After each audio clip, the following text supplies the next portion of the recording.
Eh bien les amis, bonjour à toutes, bonjour à toutes et à tous. Dans ce contexte un petit peu particulier de coronavirus, vous l'avez compris, on vous demande à toutes et à tous de rester chez vous.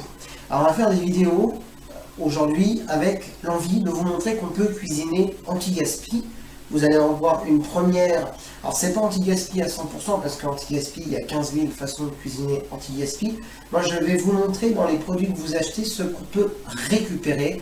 J'appelle ça cuisiner de la tête à la queue, comme disent les grands chefs quand on cuisine l'intégralité d'un poisson, ou bien par exemple du cou aux pâtes quand on cuisine un poulet. Et donc nous allons faire une nouvelle quiche, mais vous allez voir que par rapport à la semaine dernière, elle sera un petit peu différente. Et puis, je l'ai adaptée à ce que j'ai trouvé dans nos grandes surfaces avec la pénurie que vous connaissez.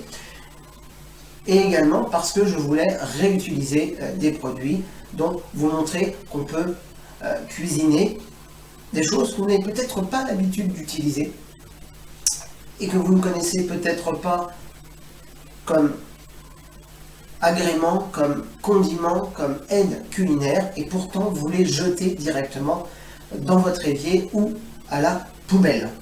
Donc voilà, je vous le disais, dans ce contexte, je vous propose de rester chez vous. L'activité de l'entreprise a été réduite à son strict minimum. Ce sont mes deux activités, sonorisation et puis la partie plus globale traiteur. Sonorisation, ça reste global aussi puisque j'ai d'autres activités de DJ. J'anime des prestations commerciales, je fais des gros événements régionaux. On est à 10-15% de l'activité et il n'y a plus personne qui travaille. Je suis le seul aujourd'hui à travailler, à mettre quelque chose en place pour qu'effectivement on puisse continuer à tourner, mais plus personne ne travaille, je ne vois plus de clients, j'ai réduit l'entreprise à son strict minimum. Donc c'est pour ça que je vous propose une quiche surimi, boursin, mozzarella.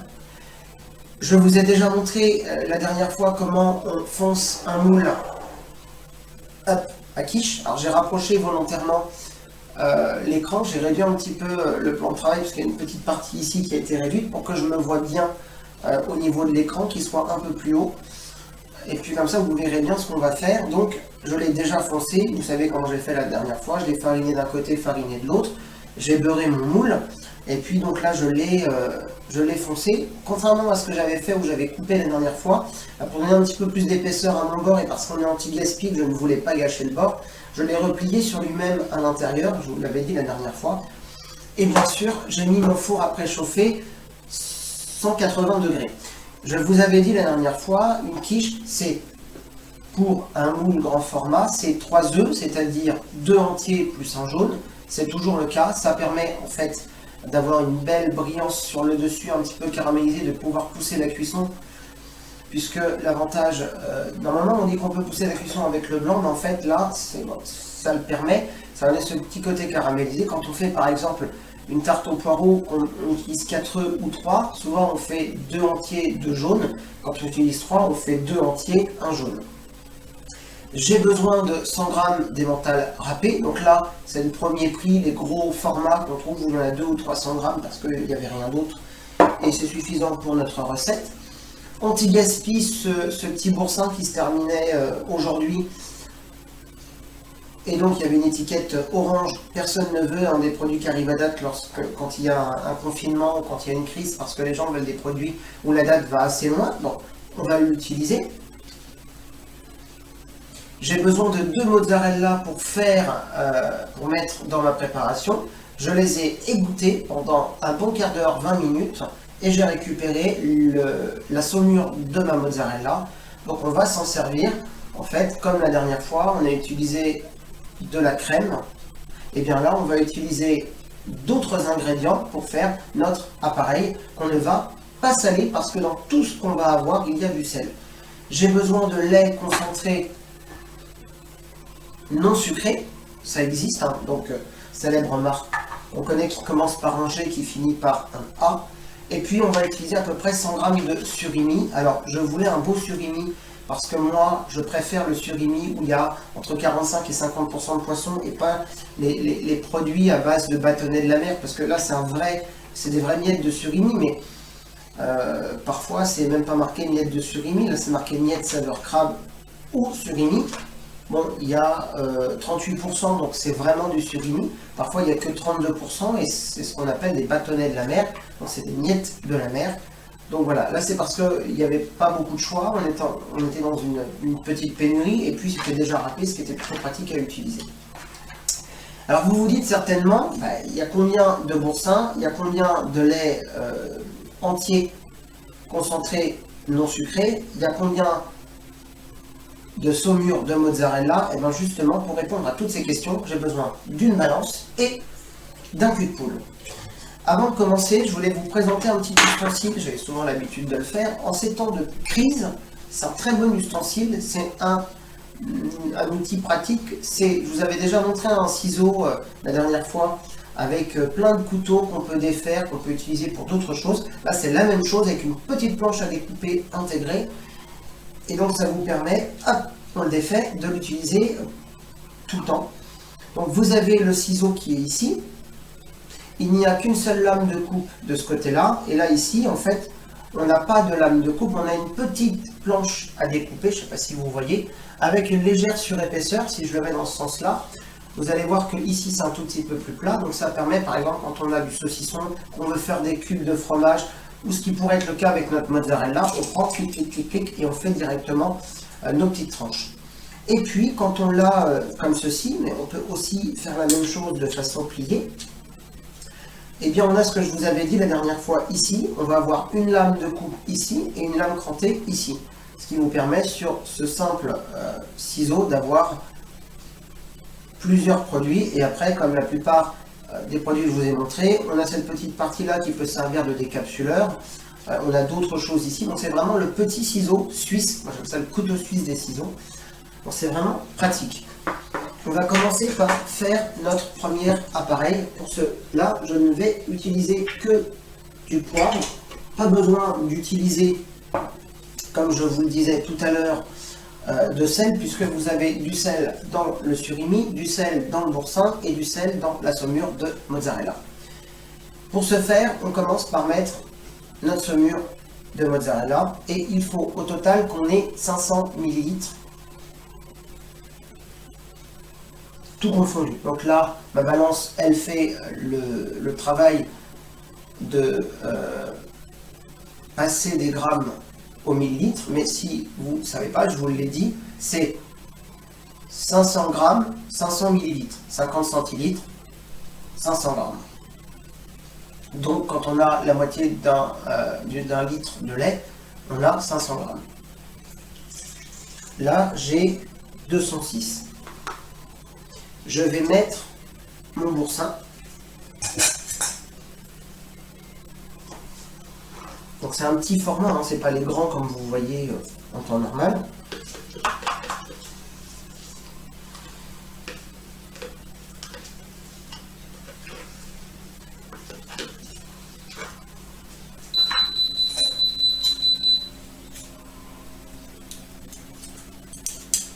Je suis en train de faire ma préparation et j'entends que il y a des klaxons dehors, il y a des gens qui applaudissent. Bien sûr, on applaudit les soignants. Je suis à 324 ml, donc 324 grammes. Donc là, mon lait concentré sucré, c'est 325 moins 500. Donc je vais monter à 500. Pourquoi je ne vous ai pas donné de grammage? Parce que dans les mozzarella, il y a un tout petit peu plus ou moins de saumure. Donc c'est pour ça que je n'ai pas donné le grammage. Et là, c'est un mini format de boursin. Et il y avait le grammage en dessous, mais par souci de microbiologique et virus, j'ai enlevé tout ce qui est autour, c'est-à-dire le carton qu'on enlève sur ces yaourts, puisqu'on savait qu'on doit stocker sans le cartonnage supplémentaire. Donc voilà. Donc là, on va monter à 500 avec notre lait concentré sucré.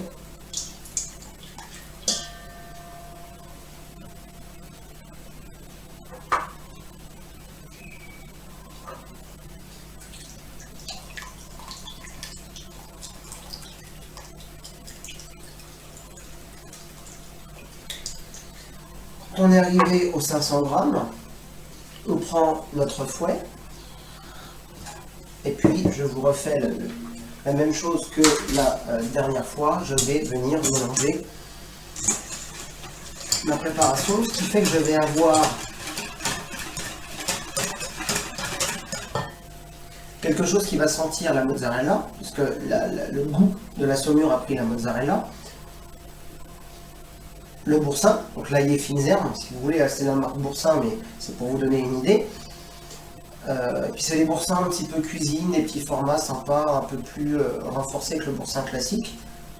Et puis on a notre lait concentré sucré, donc notre crème fraîche qu'on met habituellement, là c'est le lait concentré sucré qui est très épais, sinon on aurait mis une crème épaisse parce qu'on avait beaucoup de liquide, même si je préfère, comme je vous l'ai déjà dit, la fleurette pour la partie cuisine, ça a meilleure tenue, mais c'est vrai que dans les quiches c'est bien d'avoir, ça a meilleure tenue en cuisson, mais dans les quiches c'est bien d'avoir de l'épaisseur, quelque chose de plus consistant.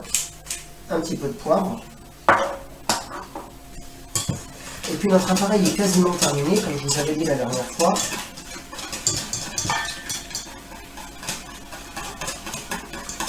On met les œufs, on mélange et voilà, c'est terminé. Et là tout de suite avec les œufs, on voit l'appareil qui épaissit. Si vraiment on a un appareil qui est un petit peu trop liquide, on prend une cuillère à café, on en met une ou deux de maïzena, pas de farine, pas d'autre chose, parce que la maïzena c'est comme la fécule de pomme de terre, comme certains produits, c'est assez léger en fait et ça donne pas le goût fariné, c'est juste pour donner un petit peu de tenue. Parce que là on réutilise une saumure de mozzarella qui reste très liquide, un lait concentré non sucré, là j'ai pris entier parce qu'on n'a pas de corps gras dans ce que j'ai mis, à part dans le boursin, mais la partie, on n'a pas quelque chose de entier avec de la tenue. Donc c'était vraiment pour rester sur le côté très léger. Je prends la moitié de mon emmental et je vais venir napper tout le fond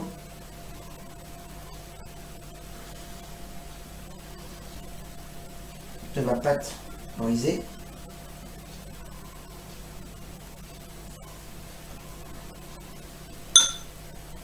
Un petit peu plus généreux que la dernière fois, en fait, pour bien avoir un fond, ça va permettre simplement de fondre et ça fait comme les pizzas, c'est bien d'avoir un petit fond.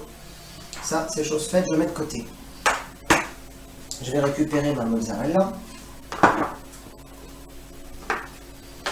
Et puis, soit j'utilise un couteau, j'en ai sorti un, mais c'est pas ce que je vais faire, hop, puisque j'ai ce petit ciseau magique entre les mains et donc je prends ma mozzarella avec des mains bien propres, je viens un tout petit peu appuyer dessus pour qu'elle soit bien plate, et puis avec ce fameux ciseau magique, mais on peut le faire au couteau, je vais faire mes lamelles de mozzarella.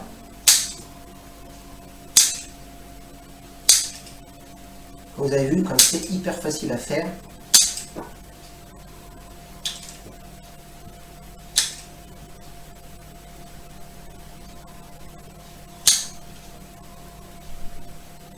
Je vais m'en servir comme ça. Pareil, là j'appuie un petit peu ici, c'est juste pour que ce soit plus plat comme ça. Je vais faire des plus petites tranches. Hop. Alors il existe de la mozzarella déjà râpée, mais surtout n'utilisez pas ces types de produits pour ça, même s'il y a des mélanges avec le gruyère et compagnie, parce que ce n'est pas de la vraie mozzarella lactée, même si celle-ci ça reste une mozzarella basique, c'est pas une boufflonne ou une bouffala ou une burrata, mais on a quand même quelque chose de plus lacté.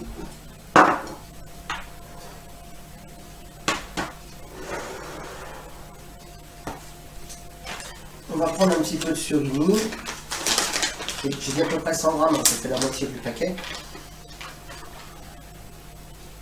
Je vais déjà en mettre sur le fond de ma préparation.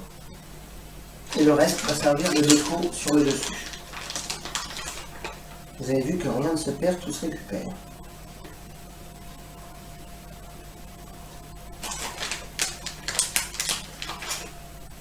J'en mets à peu près partout.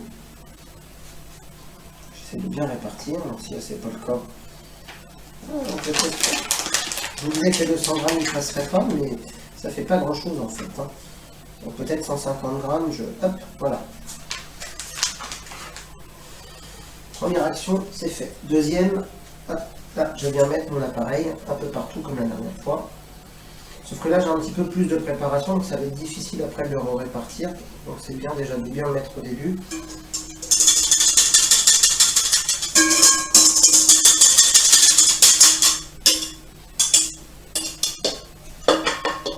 Est-ce qu'il est... Voilà. Bon là j'utilise une maryse pour bien tout racler parce qu'on est anti-gaspi, je ne veux rien gâcher. Sinon, ce n'était pas une obligation, les amis. On répartit tout très très bien. Et notre mozzarella, on va faire comme on avait fait la dernière fois avec l'aubergine. Comme ça, elle va bien fondre par-dessus. Ça va donner le petit côté très fondant. On aurait pu en mettre en base en dessous. Comme on a déjà mis du gruyère, c'était pas la peine. Moi, je la répartis un petit peu n'importe comment. Par contre, je garde les petits morceaux que j'ai coupés, qui étaient l'entame de la mozzarella des deux côtés, qui sont un peu plus comme ça pour mettre au milieu. Hop. Elle vient toute seule dans le... sans j'ai rien à lui demander. Bon, la mozzarella, j'adore ça, donc c'est juste pour goûter. Mais celle-là, elle est très bonne, je la prends assez souvent. C'est pas une premier prix. C'est une marque distributeur, mais c'est pas une grande marque, mais c'est pas la premier prix non plus. Et elle ressemble vraiment un petit peu à la bigoufola, elle est bien salée, elle est bien... C'est génial, regardez, hop, comme c'est joli. Les amis. Je reprends un petit peu de miette de surimi, c'est juste pour le décor. Je vais en mettre un tout petit peu sur le dessus pour donner effectivement l'aspect surimi un peu partout, mais j'en mets pas beaucoup. Hein. Allez, j'ai utilisé 150 grammes. Et le reste, je vais le garder parce qu'il me reste un blanc. Et il me restera les blancs du dessert qu'on va faire tout à l'heure, parce qu'on va faire des magnifiques moelleux au chocolat. Et donc du coup, je vais pouvoir monter un tarama maison, une mousse. Donc rien ne se perd, tout se récupère. Le reste de mon emmental, ici, si monsieur est d'accord. Déjà tout autour. Différemment de la dernière fois où effectivement on avait l'emmental qui était à l'intérieur, sur le fond, un petit peu à l'intérieur, et on avait une belle déco. Là cette fois-ci l'idée c'est de faire de l'anti-gaspi. Donc pourquoi on en met dessus? Ça va un petit peu gratiner sur le dessus. Ça c'est chose faite. On va se sortir, je vous le répète régulièrement, je le dis souvent, ce n'est pas mon moule que je transporte au four, mais c'est ma plaque qui sort du four. Ça évitera les accidents, ça m'est déjà arrivé. Je sors le moule est très chaud, il me tombe de la main malgré que j'ai des maniques, et alors là je vous dis pas la catastrophe. Donc ça peut même arriver aux professionnels. Donc je le dis, c'est le moule qui va directement dans le four. Là je peux le mettre comme ça, mais quand je vais le sortir dans 45-50 minutes, je serai obligé de le sortir avec les deux maniques. Vous avez vu, ma quiche, elle est prête.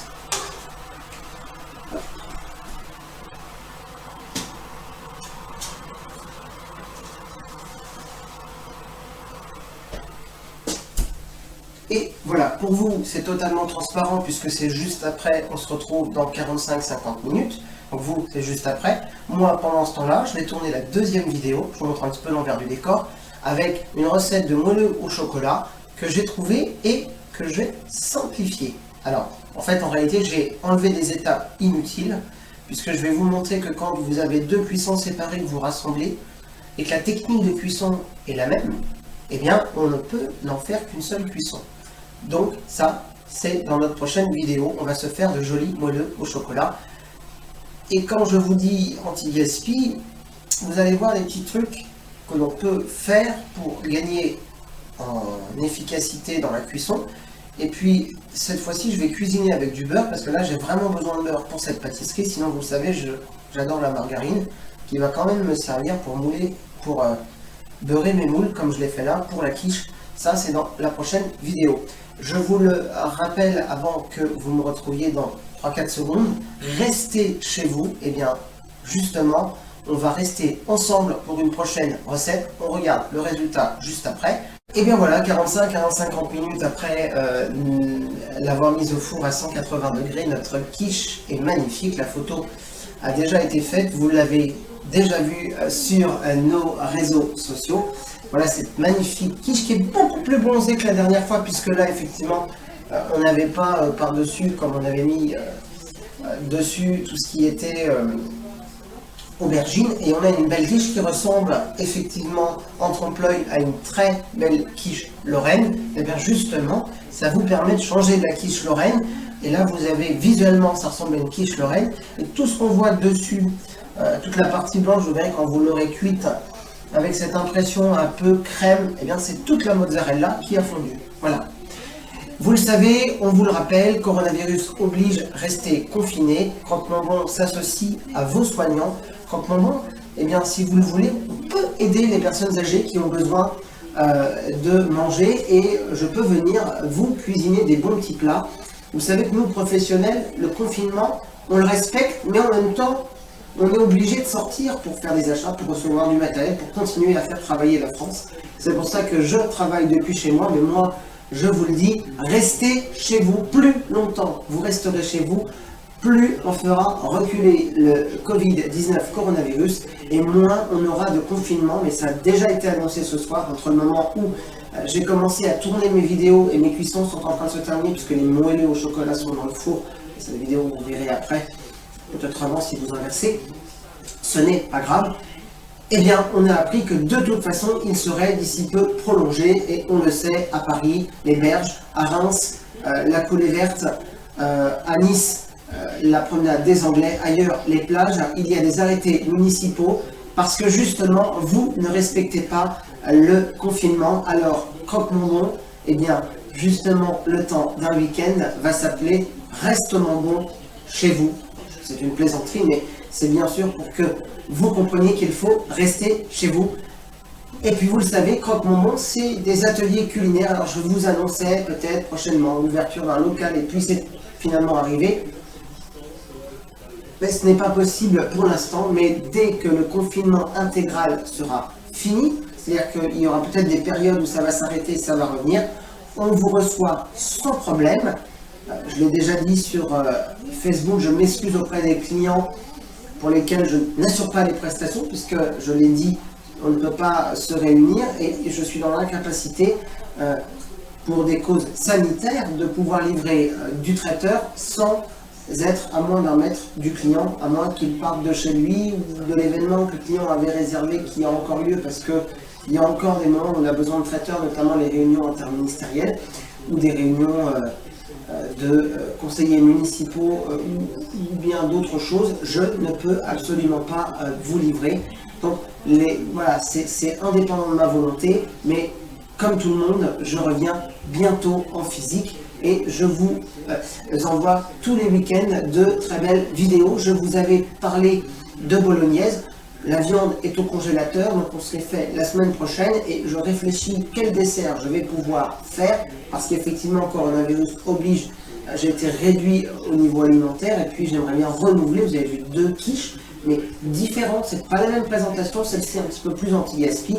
Donc voilà, je vous retrouve bientôt pour de prochaines vidéos, et je vous le rappelle, restez chez vous. Vous le savez, Croque Bonbon ne vous dit jamais bon appétit, on vous dit gourmandisez bien.